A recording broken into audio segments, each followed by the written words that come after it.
Veronica from Bodies by Vivi. Thank you for joining me today. I wanted to educate you on a very important topic that a lot of women have concerns about, and it's called cellulite. And how the heck do you get rid of it? But more important, what is cellulite? A lot of us really just don't know, and I'm going to educate you about that today. So cellulite, what it is, it's actually fat being trapped underneath your skin. And when our connective tissue pulls away from our muscle, because the connective tissue is very closely towards the muscle, when that connective tissue starts pulling away from the muscle, then the fat that's actually in between the muscle and connective tissue, and even the fat that's circulating around those areas, ends up filling up that gap. And then because the connective tissue is pulling down, it causes that unevenness and like dumpily looking feeling on your skin. So it's not that you've gained more fat per se, but it's probably more the fact that you're losing muscle mass and your connective tissue is pulling away. And that happens a lot with older women, but it actually happens with women of all ages. And I've definitely saw a lot of cellulite when I was doing my competition days.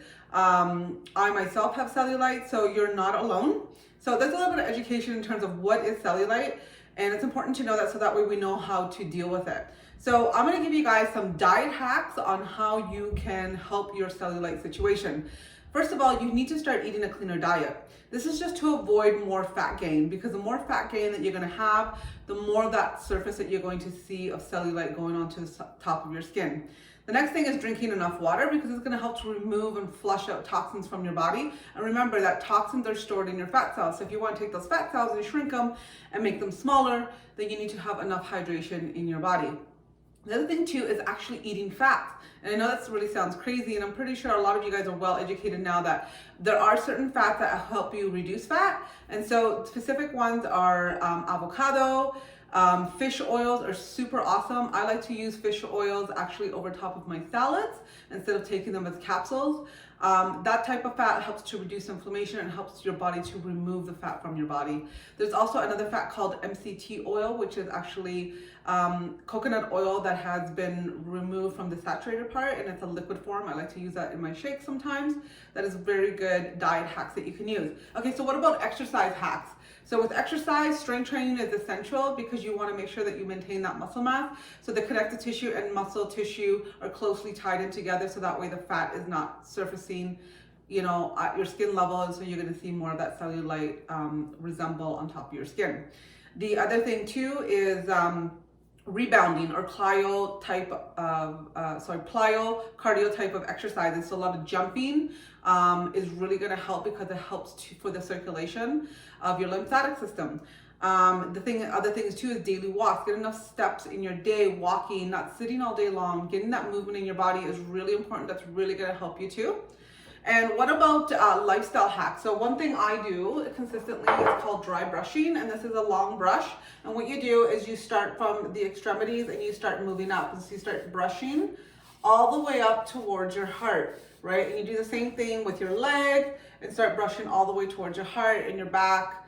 And then if you can get maybe someone to help you on the back part, there's not a lot of lymphatic drainage there. It's more like on the frontal, especially underneath the arms, in between the groin, those areas. That's going to help stimulate that lymphatic system and get some circulation underneath your skin cells, so you can kind of move that fat around and make it a little bit more even.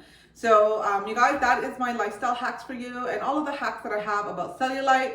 Now you know what it is, you're educated, and what you need to do about it. Thank you so much for joining me today. You guys have a great day.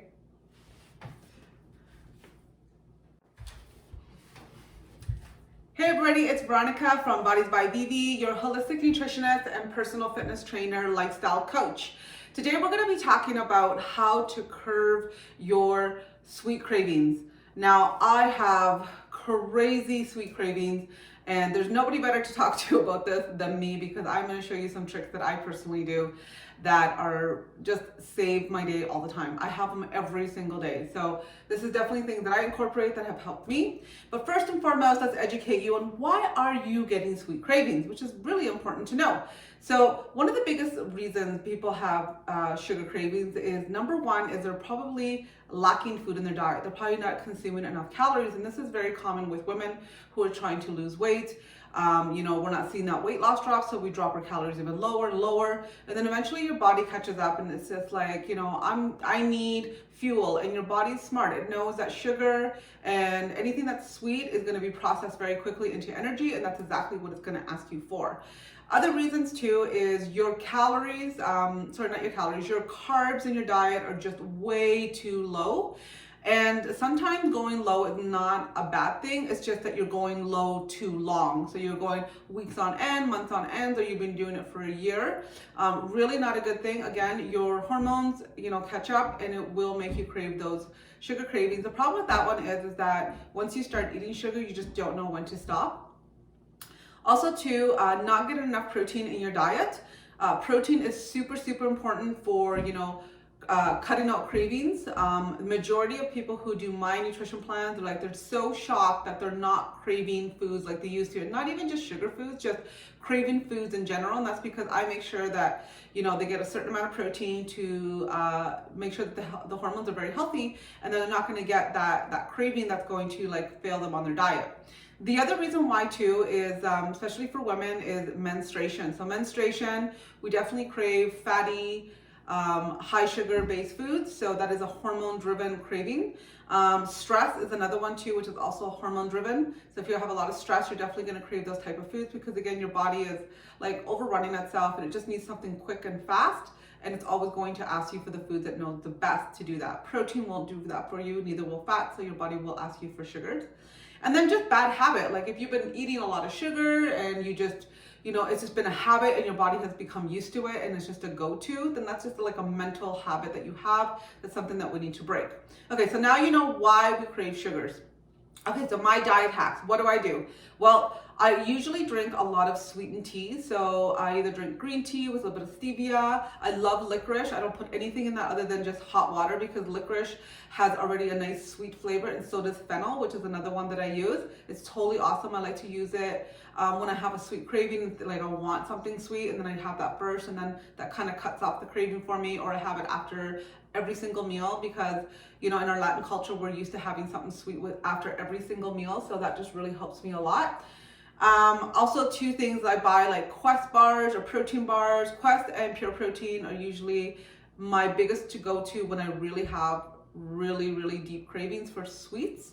And what I do with those bars is I cut them up in small pieces, and then, I eat them either throughout the day in very small amounts, or I just eat half within the day in very small amounts. And I spread it out so that way I just really enjoy it. Versus just eating it all at once, because it just ends up being a whole snack, and then I might have more cravings later in the day, right? So just a small piece really helps. Other things too that I like to use, and if you're sensitive to artificial sweeteners, I don't advise this, but I am not, so I'm okay. I like to use little, low sugar or zero sugar candies that are about maybe 10 calories each, and I use those maybe once a day, usually after dinner. That's my biggest to go to. Or sometimes I even just make really healthy, highly palatable, sweetened cookies made with stevia and maybe monk sugar, and maybe I use a little bit of real sugar just to kind of get that mix. So I'm not really fooling my body. I'm giving it sugar, but I'm trying to give it a little bit of a higher sugar palette. And I make really small miniature ones of those, and I freeze them, and I don't have them in my face all the time. And sometimes when I remember, I'm really having a sweet craving. Oh my God, that's right. I have those chocolate brownies in the freezer. And then I go and grab one, right? So those are kind of diet things that I do that work really well. Lifestyle hacks. One of the biggest things that you guys can save yourself so much from just getting back to that bad habit is start removing the junk and all the sugar out of your house. And I know that if you may have kids, you're like, well, that's not fair for my kids. Well, it is fair for your kids, because you have to watch out for their health too. It's not just yours. You can also have a compartment, an area where, those foods are going to be stored. Maybe you don't know about it. If you don't have the willpower, you can ask your husband to help you with that. And then, that's just used for them or for your kids. But I don't like to have, those type of foods in my house. What I like to do is I do eat those foods in very small amounts, only when I think of like going out with my family, let's go have some Dairy Queen ice cream, right? And so I either share an ice cream with my daughter, we get a bigger version and I share a little bit of it with her, or I get a mini version of a Blizzard, something like that. So I go out and physically get it. And then if I really, really want it, I will go out and get it. But if it's just like one of those things, like I'm emotionally stressed and I just really want that ice cream, I really don't want to get in my car and go and get it. So that just makes you think twice about what it is that you really want. Is it you want emotional soothing, or do you really want food? Are you really hungry, right? So those are some of the lifestyle hacks that I use. I also make sure that, I do allow some flexibility in my diet, and I really, really try to train my clients about that. It's not all or nothing, because as soon as you do that, you start to get into a deprivation mode. And when you start depriving yourself, you're just gonna want that food more and more, and then you just don't know when to stop. So if you're a type of person that needs, something sweet every single day, then make it fit as part of your plan. I make it fit as part of my plan. And so can you guys, it's just making sure that you're planning and you're adding it to your plan, so it doesn't feel like it's guilty. It's just part of your plan. It's what you do, and it helps you to stay on track and you feel good about it. So there's no guilt behind it. Okay, you guys, that is it for today. There's some, tips for you about sweet cravings. Hopefully you enjoyed this clip, and I'll see you next time.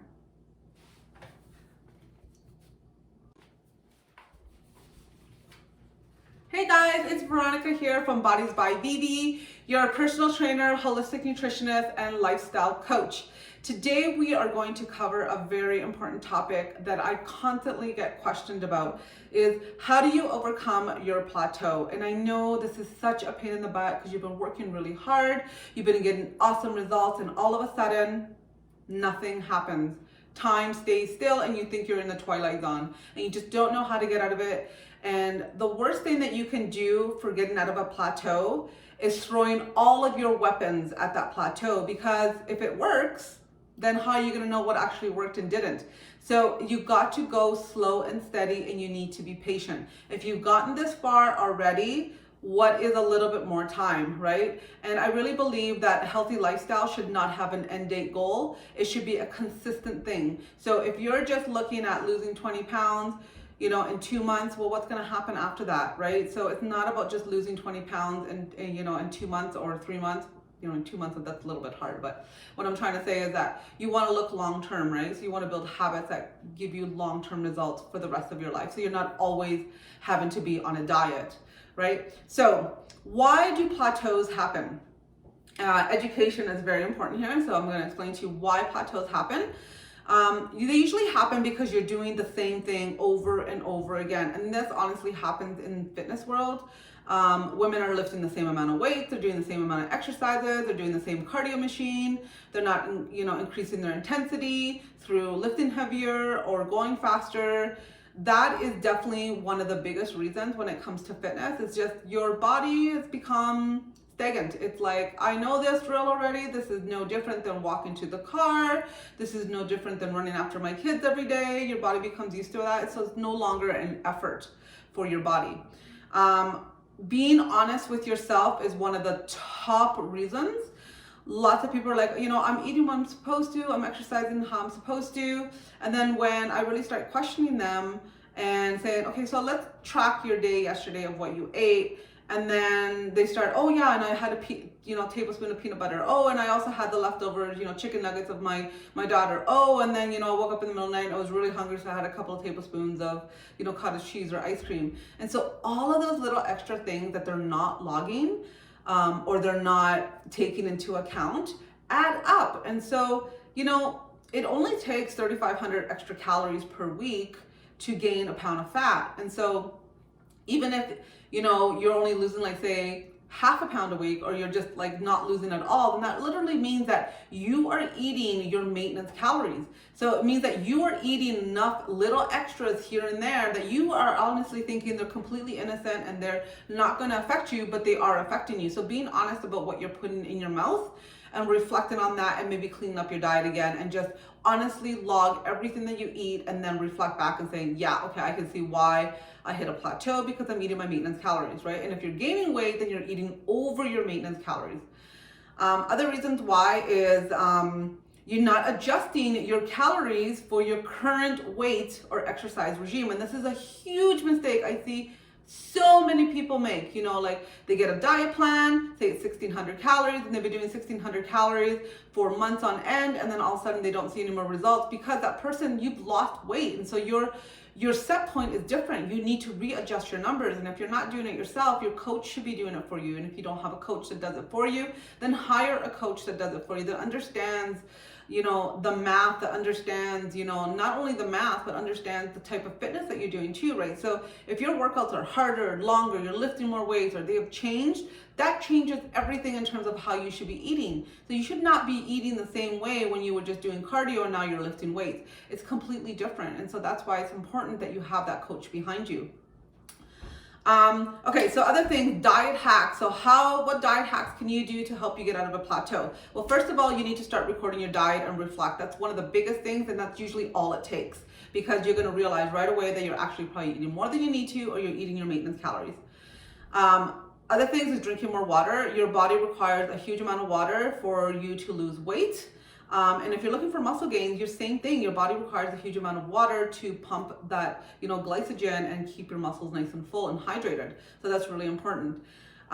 Changing some proteins or grains in your diet is also a really good thing. Just don't change them all at once. Just change a little bit and just see how your body responds, because there could be, say, a grain that your body's sensitive to and you're not aware of it. And then when you take it out and replace it with something else, you notice you're less bloated. You notice that you're going to the bathroom, or you notice that your inches are dropping. Well, inflammatory foods really affect your body composition. So look at those kind of things. Also your protein source, right? Like, is your protein source lean, or are you eating really fatty protein sources and then recording them as lean? That makes a huge difference, right? Play around also with your carb amount. If you're trying to lose weight, one of the easiest ways to reduce weight is actually looking at how much carbs are you eating, right? And slowly reduce, like maybe 10 grams per week, just to see how your body responds, and that usually does all the trick. And if you need to eat a certain amount of calories and you don't want to underload your calories, then replace those carbs with more protein. If you're looking for muscle gains, then you want to make sure that you're upping your carbs little by little. If you don't want to gain weight super fast, just increase your carbs by 100 calories per week or every other week. That's going to help you as well. And what about fitness hacks? So this is another area too where I see very common mistakes, especially in women, less in men. Changing your fitness routine. So if you've been lifting like 5 pounds, for squats or chest press, it's time to change it up, baby, because your muscles are literally like falling asleep. Like, oh my God, this is so boring. This is such a boring workout, right? And you think you're sweating, you're pumping, and yeah, you may be sweating, but your body is really not going beyond what it's been used to for the last couple of months. You're really not making any physical change. You go to the gym to break muscle apart. That's why you go to the gym. You don't go to the gym to work up a sweat. Where you want to change your body is, you change your body when you get out of the gym, the resting time, right? But you need to make it strenuous and intense enough in the gym for those changes to happen internally at resting time. So make sure that you lift heavier, ladies, even boys too, right? And add more sets. So if you can't lift heavier because, your forearms feel like they're gonna rip off because that dumbbell is so heavy, then add in a couple more reps.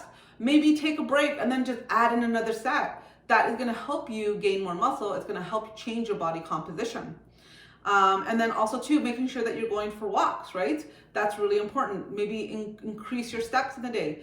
Adding in a little bit of cardio at a time. Don't go full blown and do cardio every single day.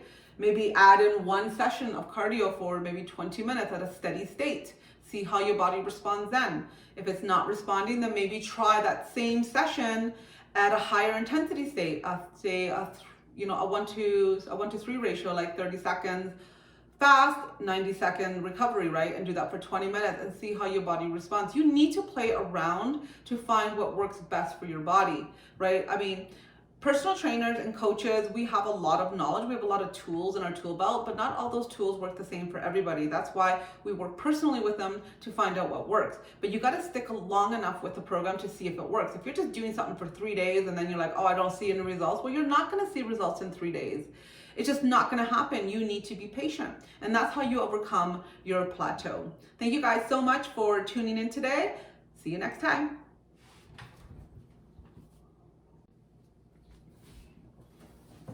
Hello everybody, it's Veronica from Bodies by Vivi, your holistic nutritionist, your personal trainer and lifestyle coach. Today we're going to talk about a topic that many women experience probably more as we get older than we were younger, and during certain times of the month. And this is called water retention. And I'm gonna teach you how to say bye-bye water retention. Okay, so first of all, let's educate ourselves on why is it that we hold on to water? Well, there's many reasons why, and I'm just gonna give you in point form and maybe a little bit description of why. Number one is too much sodium in your diet. And this usually happens when you go out to eat in a restaurant. Most restaurants put a huge amount of sodium into the foods because it just gives you a higher palate, like it just tastes so much better. And even though you may think it's not a lot of sodium, it actually is. So that's number one reason. So what salt tends to hold onto water in your cells. The other reason why is dehydration. So the more dehydrated you are, the body's really smart. It's not gonna release water. It's not gonna make you urinate. It's going to hold the water in because it needs it for processing. So it's going to make you retain it much more than if you were more hydrated. Menstruation for women, big reason why we have water retention, just because your hormones are changing, and because those hormones are changing, it needs to hold on to water to do its processes. So that usually goes away within a couple of days. And then one of the other ones too is you're probably eating too much carbohydrates, especially processed carbohydrates are the biggest ones, and really high sugar-based carbohydrates. These type of carbs pull water into your cells, and it holds onto it very tightly. It usually takes about 3 to 7 days to release that water retention from your body from a high carb day. So if you had, like, say you went out the night before and you had some french fries with a burger, and you wake up in the morning and you just feel like you just hold on to so much water, the next day it's like even more. Well, think about it. You had something with really high sodium, right? And then you had something that was very processed carbs. And so those type of foods are going to hold on to water on your body for a good length of time. And now we're going to tell you how to get rid of that if that happens. Okay, so diet hacks to remove water retention. Number one, reduce your carbohydrates for about 3 to 4 days. Maybe about 60 grams. I know it's maybe a little bit extreme for some people, but if you're eating, like, say 200, even if you take it down to 100 grams per day, that's going to help you, right? But really 50 to 60 is like the golden mark. If you can go lower, even better. But it's a very short term, right? It's only for 3 days to kind of like allow your body to release all that water that's been like stored inside, right? And then you can get back to your normal body weight and your normal body size, right? You feel good again, because there's nothing worse than having that water retention. You're just hiding it everywhere.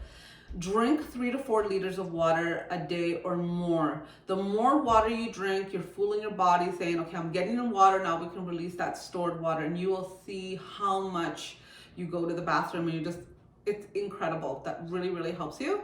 And then maybe adding certain foods into your diet that really help you reduce more water retention, such as celery, fennel, cucumbers, and asparagus. So those are great low carb vegetables that you could be adding to all your main meals to make sure that you stay within 60 to 50 grams of carbohydrates for those 3 days. What about exercise hacks? Well, exercise, you can always do cardio in a fasted state first thing in the morning, because your body's pretty much in a clean slate, and it has to use stored fat, right, and stored water from the night before, right? So it has to use everything that's stored, because there's nothing in the body. There's no food in the body. There's no fuel to fuel that exercise. So you can do something like 20 minutes steady state or 20 minutes of high intensity. That's really going to help you along the way. And then lifestyle hacks. Keep moving. Get those steps in. You've got to move your body. Taking magnesium or potassium supplements also help a lot. And my most favorite is taking a bath with Epsom salts. I sit there for at least 25 minutes, and it really makes a huge difference. Just doing all those things together, you guys, 3-4 days, you're going to see that you'll be able to reduce that water retention. If you're seeing some water retention reducing, but not everything, then just add in a little bit more days, but don't do it long term. This is not something that you want to do for weeks on end or month on end. Okay, so that is it for today. I hope you enjoyed today's clip. I will see you again.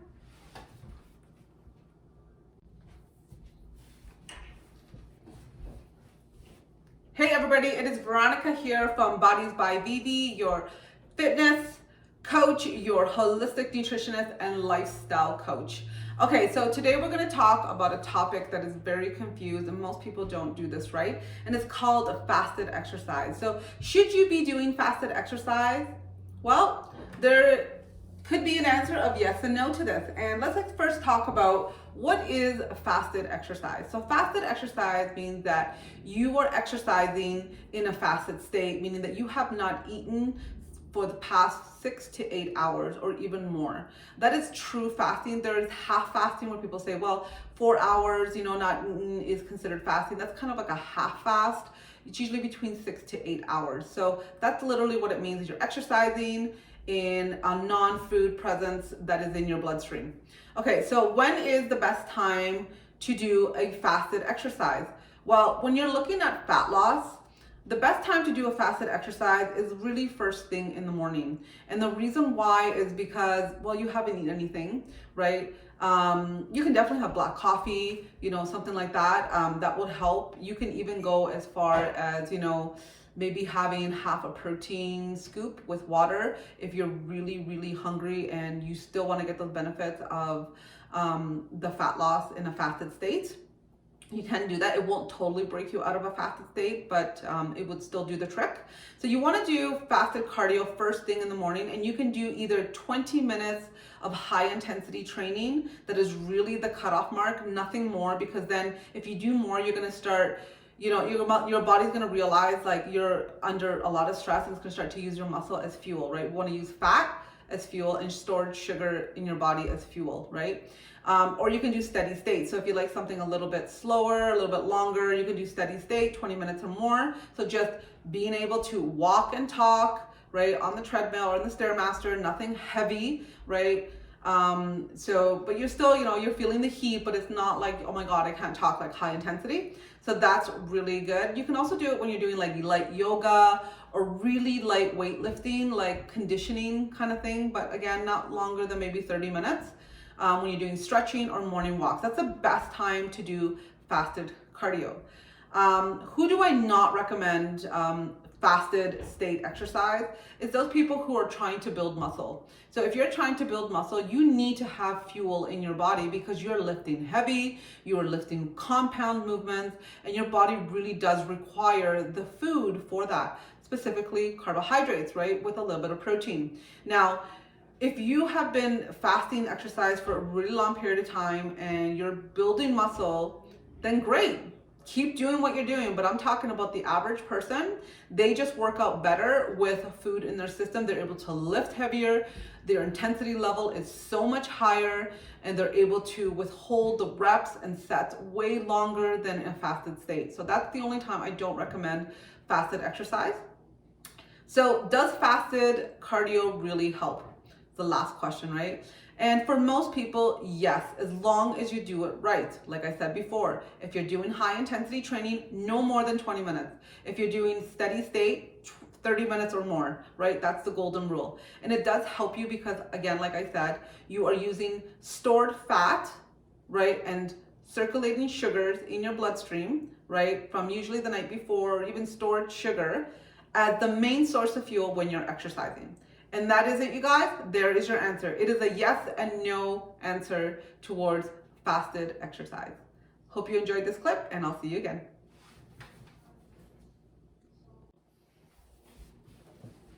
Hello everybody, it is Veronica here from Bodies by Vivi, your fitness trainer, your holistic nutritionist, and your lifestyle coach.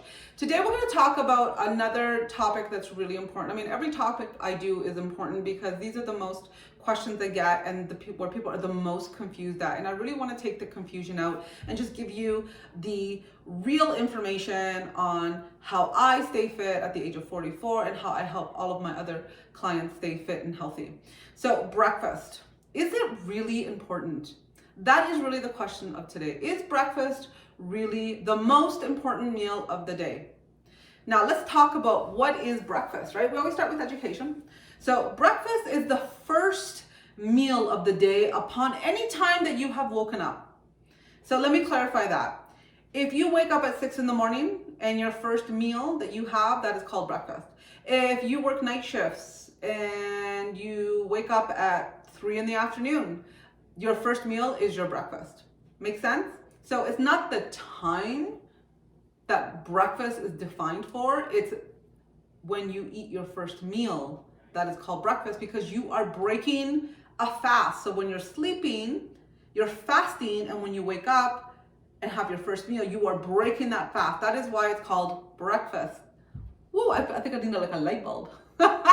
Right? I was like, oh my God, really? Okay, that makes so much sense.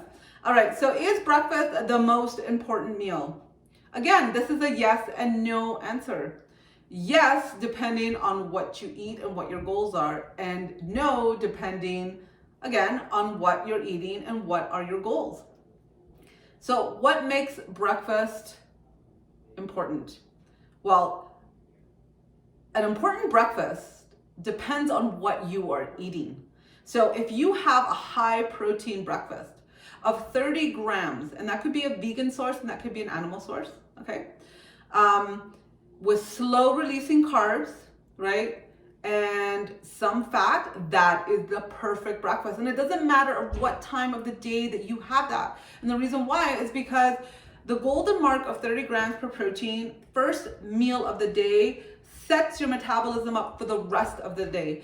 Science have shown that when you do that, you actually have less cravings at night, you're able to maintain your weight, you're able to get more weight loss, and you have less cravings throughout the day. So that is the golden mark, right? So it's not that whether is breakfast important, is what are you eating for breakfast is what's important, right? Not the time, not whether your breakfast is actually somebody's lunch or anything like that, right? It's just about the time that you, not the time that you eat, but it's the actual, what are you eating for breakfast, okay? So you guys, that is a little bit of information for you on breakfast.